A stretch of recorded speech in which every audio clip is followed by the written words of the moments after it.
हम to the point बात करेंगे कि आज हम बात कर रहे हैं आरसीएम बिजनेस की।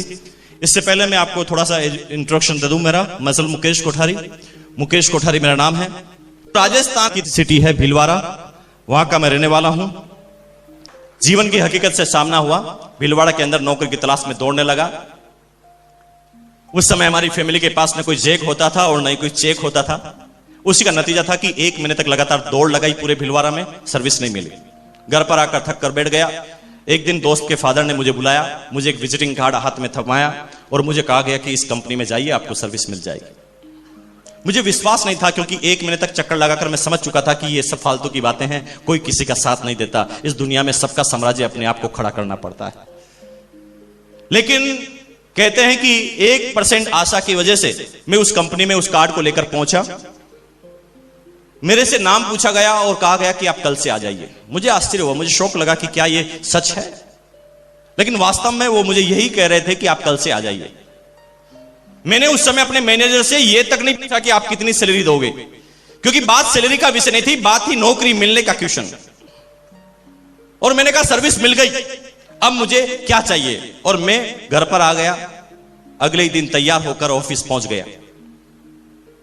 पहला दिन ऑफिस का टाइम था 10:30 का और मैं पहुंच गया 9:30 बजे। कहते ना कि जब कोई चीज बड़ी मुश्किल से मिलती है तो उसकी अवेयरनेस अपने आप पैदा होती है। जैसे हमारी ऑक्सीजन बड़ी आराम से मिलती है तो उसकी अवेयरनेस हमारे अंदर नहीं है। अगर आपको बता दूं कि 1, 1.5, 2 मिनट भी अगर आपकी ऑक्सीजन को रोक लिया जाए तो शायद आप इस संसार में जीवित नहीं रहेंगे। जिस चीज की इतनी बड़ी वैल्यू कि जिसके बिना जीवित नहीं रहा जा सकता, लेकिन उसकी हमारे जीवन में कोई वैल्यू नहीं। जहां जाते हैं वहां अरे दोस्त, उसकी वैल्यू समझनी है तो उस व्यक्ति से पूछना जिसका अभी ऑपरेशन हुआ है, आईसीयू में उसे रखा गया है, ऑक्सीजन का मास्क उसके ऊपर लगाया गया है, वो होश में है। उसके कान में धीरे से बोलना, भैया 2 मिनट के लिए हटा दूं। तब उसकी वैल्यू का उसे पता चलता है। तो दोस्त, आपका जीवन इस दुनिया में लेना कितना बड़ा वैल्यूबल काम है, इसको आप महसूस करें। आपका ये शरीर जो है, इसकी वैल्यू को समझें। अगर मेडिकल साइंस में आपकी शरीर की वैल्यू को निकाला जाए तो करोड़ों रुपए की है। हम नहीं समझे अभी तक।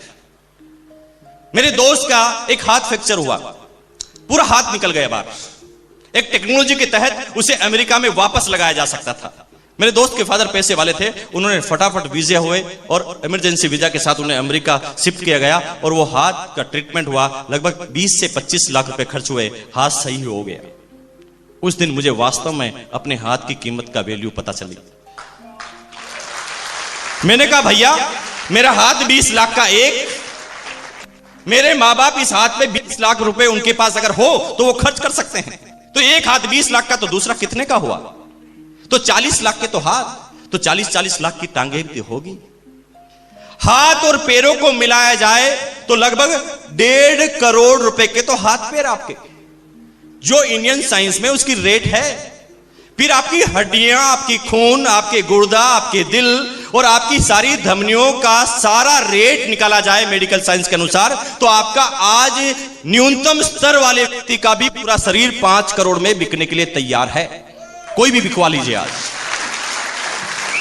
कोई भी चले जाइए, 5 करोड़ में उसका शरीर बिकने के लिए तैयार है। ये तो ह्यूमन राइट्स की तरफ से नियम बने हुए कि आदमी को जिंदा को मार नहीं सकते। बाकी उसके एक एक पार्ट्स की वैल्यू निकाले जाए तो 5 करोड़ मिनिमम। लेकिन थोड़ी देर के लिए सोचें, इस 5 करोड़ के शरीर को कितने रुपए में गिरवे रखा है। ए भैया 5,000 दे देना, करवा ले, कुछ भी करवा ले। 10,000 देना, कुछ भी करवा ले, क्योंकि हमें हमारी वैल्यू के बारे में पता नहीं। मैंने उस समय अपने मैनेजर से यह तक नहीं पूछा कि आप कितनी सैलरी दोगे। चला गया काम पर, लगातार 1 महीने तक काम किया। सर्विस का दिन, 1 तारीख आई, सैलरी का टाइम। लाइन लगी हुई थी सैलरी लेने वालों की, और जिंदगी का पहला अनुभव। मैं भी लाइन में खड़ा हो गया, मेरा नाम आया और मेरे हाथ में 750 रुपए पकड़ाए गए। 750 रुपए को देखते ही मेरे जीवन में जो 16 साल में मैंने सपने बनाए थे, वो सब सपने चकनाचूर होते हुए नजर आए।